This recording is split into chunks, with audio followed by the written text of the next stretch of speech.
Hi, pregnant mommies.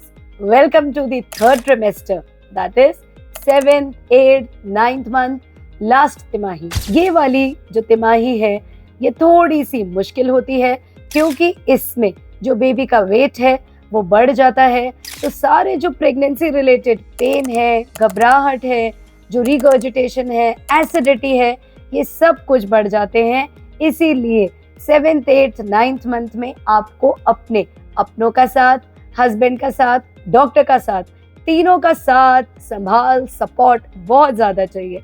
इसके लिए ये वीडियो उन्हें भी जरूर दिखाना ताकि आपकी देखभाल अच्छे से कर सके। तो शुरू करते हैं। सबसे पहला, आपको नींद 7th, 8th मंथ के बाद में बहुत कम आनी शुरू हो जाएगी एट अ स्ट्रेच, क्योंकि बेबी का वेट बढ़ने की वजह से जैसे ही आप लेटेंगे, पेट के प्रेशर की वजह से, वजन की वजह से आपकी बैक पर प्रेशर लगेगा, आपसे सीधा सोया नहीं जाएगा। जब आप करवट लेने की कोशिश करेंगे तभी भी ऐसा लगता है कि पेट लटक गया है।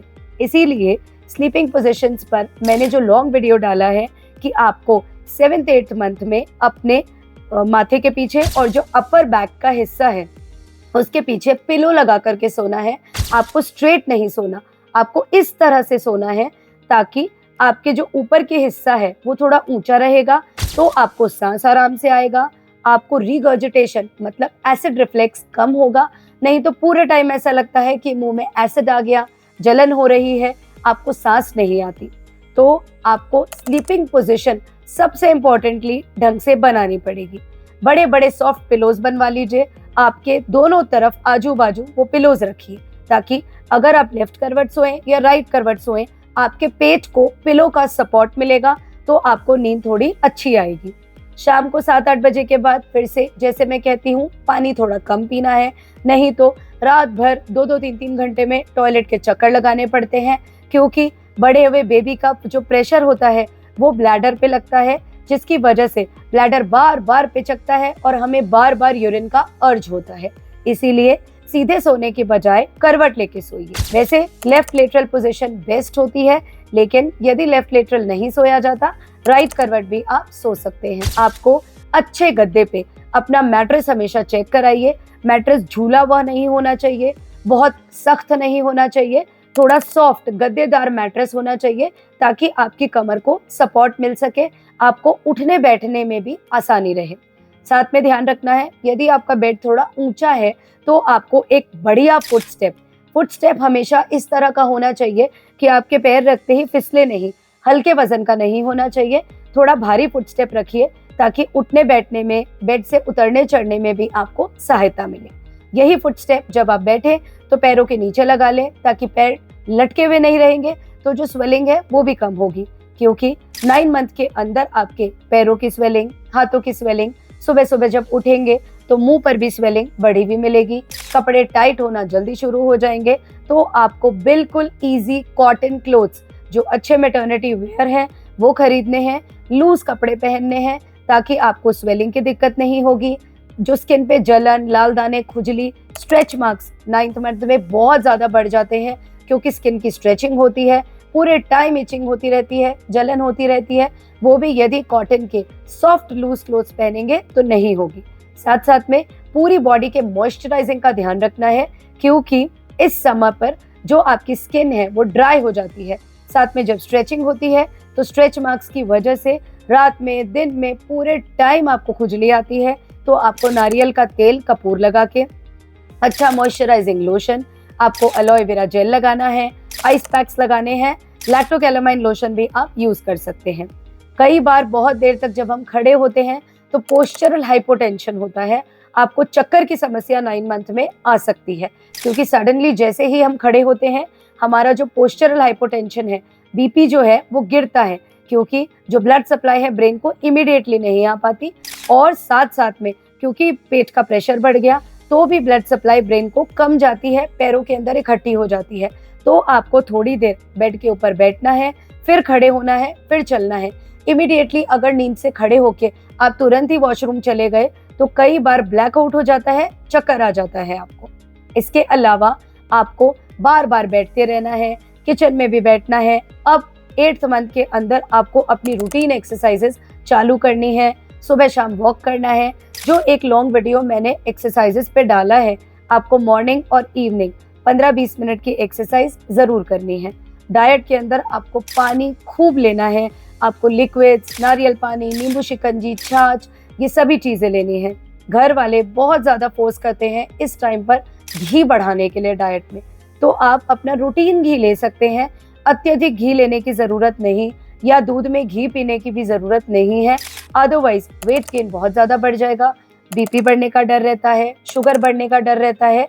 साथ ही साथ जो आपका वेट गेन है वो अगर ज़्यादा हो जाएगा तो फिर आप नॉर्मल डिलीवरी के लिए बेड डाउन भी नहीं कर पाएंगे। तो आपको डाइट में सारे fruits, vegetables, protein, carbohydrates, salads ये बढ़ाने हैं ताकि आपको प्रोटीन्स, वाइटमिन्स ये सब मैक्सिमम मिल सके, आपकी मसल की स्ट्रेंथ बढ़ सके। आपको सुबह शाम दूध ज़रूर लेना है। टैबलेट्स अगर बात करूं, आयरन, कैल्शियम, मल्टीविटामिन और विटामिन सी, नॉर्मली ये टैबलेट्स हम लोग देते हैं। प्रोटीन पाउडर यदि आपका टेस्ट है आप ले सकते हैं, अदरवाइज आपको ज़रूरत इतनी नहीं पड़ती यदि आप अपनी डाइट अच्छी रखते हैं।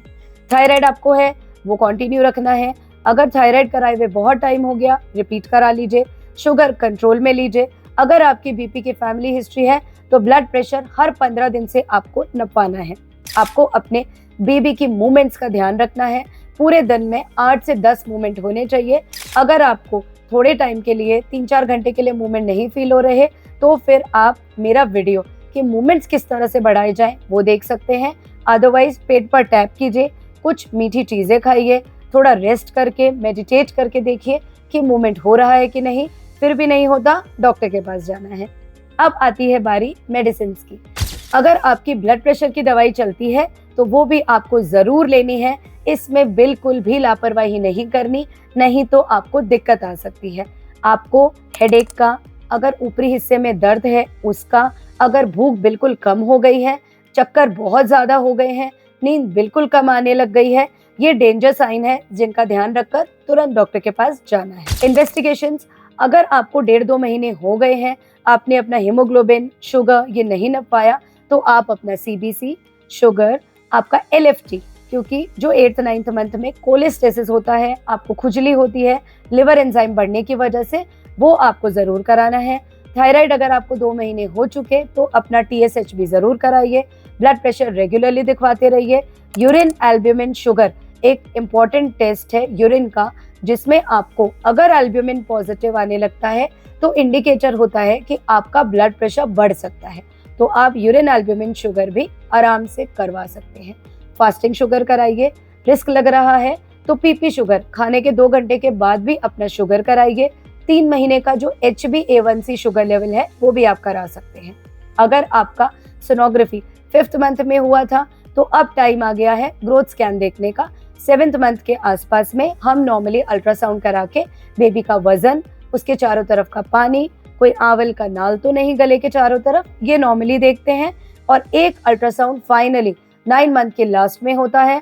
फाइनल प्रेजेंटेशन सीधा है कि उल्टा, आंवल नाल है कि नहीं, पानी कैसा है, वेट कैसा है, ताकि हम लेबर पेन्स किस तरह से दें इसका हम अंदाजा लगा सके कि बच्चे पर उसका इफेक्ट कितना होगा। आपको डॉक्टर के पास में 9वें महीने में हर 10 दिन से जाना है। 8वें महीने में नॉर्मली 15 से 20 दिन में बुलाते हैं। 7th मंथ में भी हम आपको 15-20 दिन में बुलाते हैं। तो इस तरह से अपने डॉक्टर के पास में रेगुलर चेकअप कराते रहिए। पेनलेस डिलीवरी यदि कराना चाहते हैं तो भी आप अपने डॉक्टर से काउंसलिंग पहले ही ले लीजिए। अगर आपको कोई कॉम्प्लिकेशन है, जैसे कि आपकी आंवल नीचे है, लगातार बच्चा टेढ़ा या उल्टा है, पानी बहुत ज़्यादा कम है, बच्चे का वजन बहुत कम है, आपका बीपी अत्यधिक है, तो हो सकता है कि आपको 9th मंथ लगने के बाद में डॉक्टर सिजेरियन की भी सलाह दे। तो वो भी आप ओपनली अपने डॉक्टर से डिस्कस करें, ताकि बाद में आपको ये ना लगे कि ये मेरे साथ क्या हो गया, मैं तो डिस्कस ही नहीं कर पाई। So you should always be friendly, confident, सारे वीडियोस देखें, भरपूर नॉलेज लें, लेकिन अल्टीमेटली आपका डॉक्टर सबसे बड़ा शुभचिंतक है आपका, उसमें अपना विश्वास जरूर रखें। साथ ही जब ड्यू डेट आने वाली हो तो एक वीडियो जो मैंने बहुत प्यार से बनाया है कि आपको क्या क्या चीज़ें पैक करके रखनी है, वो ज़रूर देख लें और सारी चीज़ें पैक करके रख लें मुझे याद करते हुए। तो आशा करती हूँ कि आपका 7th 8th 9th मंथ का डर थोड़ा कम हो गया होगा, क्वेरीज काफी सॉल्व हो गई होंगी। फिर भी यदि कोई क्वेरी रह गई हो, आप कमेंट सेक्शन में डाल दीजिए, मैं फिर से वीडियो बना दूंगी।